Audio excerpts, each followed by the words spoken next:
right, let's look at this binomial distribution. I have all the solutions here. Let's figure out how I got them.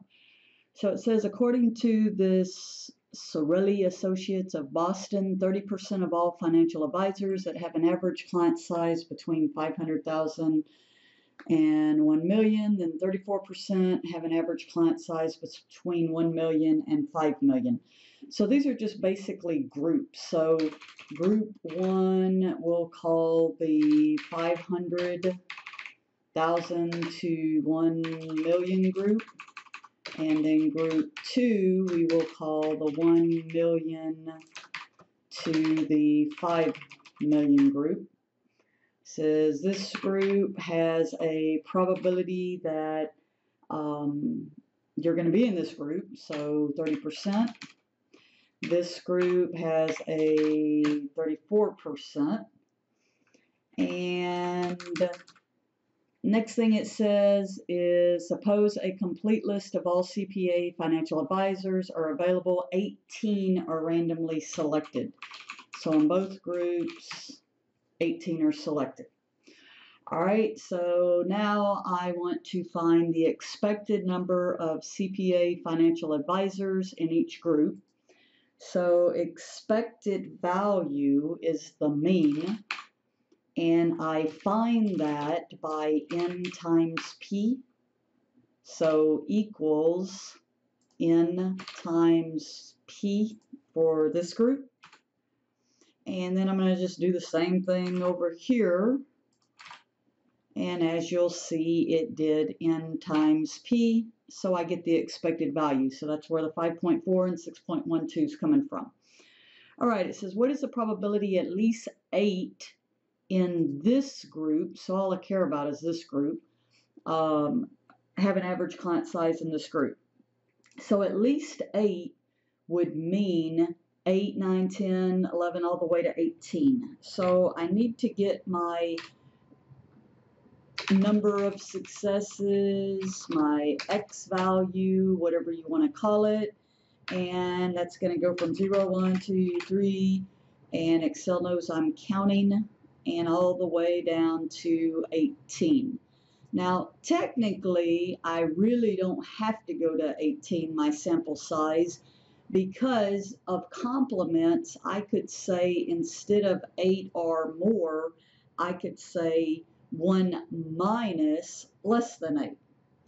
All right, and so I'm going to set up my formula here for my binomial distribution. So equals binom dot dist, open a parentheses, number of successes. For this cell, it's going to be 0. I want that to change for each cell, so I'm not going to absolute reference it, comma, number of trials, and there goes Scout, number of trials, which is n, comma, probability of success, which is p, comma, and I do not want to add these up. I do not want them to be cumulative. I want them to only give me each individual probability. Now, the big key here, because I want to copy and paste this formula, is I want to always use the sample size of 18, the number of trials, and I want to always use the probability of success, the 0.3.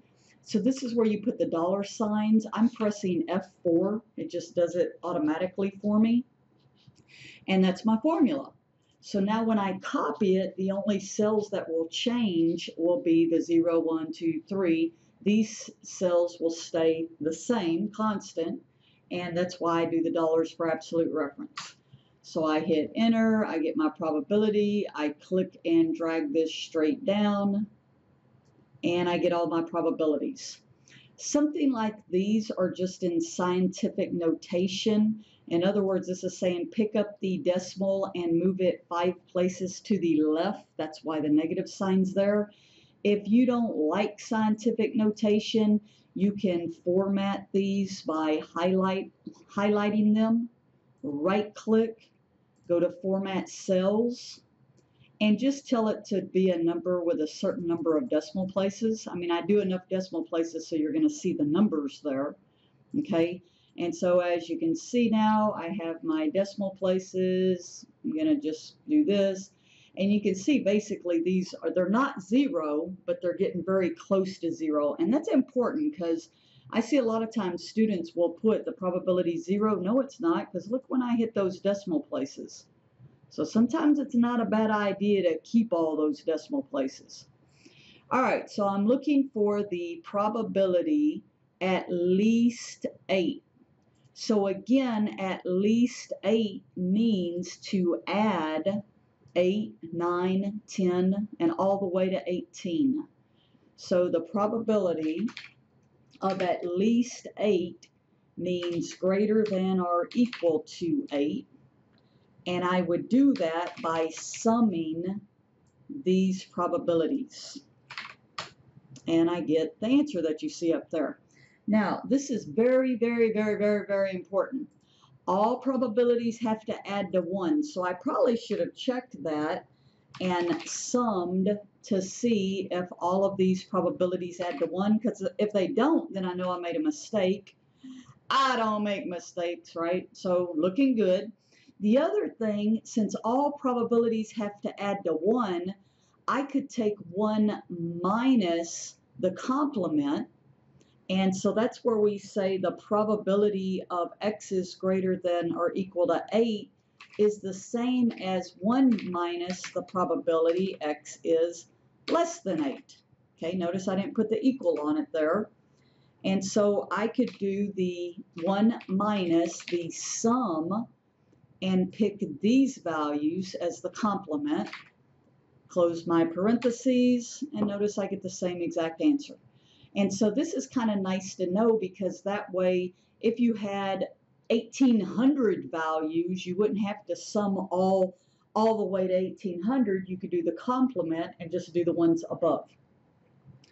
All right, now it says, what is the probability 2, 3, or 4 have a client size between 1 and 5 million?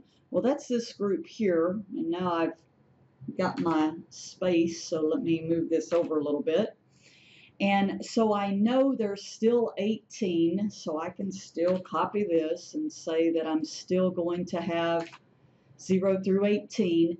The only thing that changes in my formula is my probability, so it's still binomial distribution. My number of successes is the same. My number of trials, absolute reference it. My probability is what's changing, okay?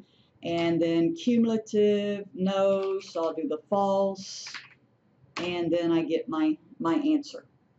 All right, now the smart student would say, well, why did you even do another column unless you wanted these in a report? Look over here, I could just change this to 0.34 and watch this below. It changes automatically, and notice it matches. But I want to see both of these, so I'll go ahead and do 2 of them.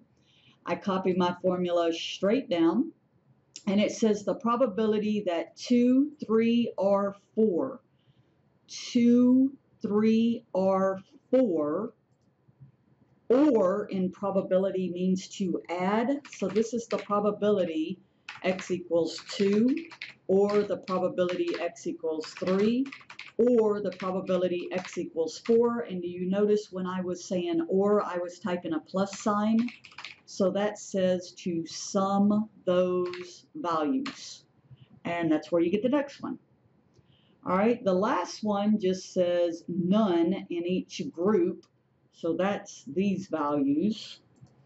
All right, and then it asks, you know, why would one have a smaller probability that none would be selected? Well, one easy answer is the expected value is higher here. But you could also say by looking at the probabilities that you would expect to get none more here because it has a higher probability. Okay, and so that's it for this first part, and I'll do another video on the second part.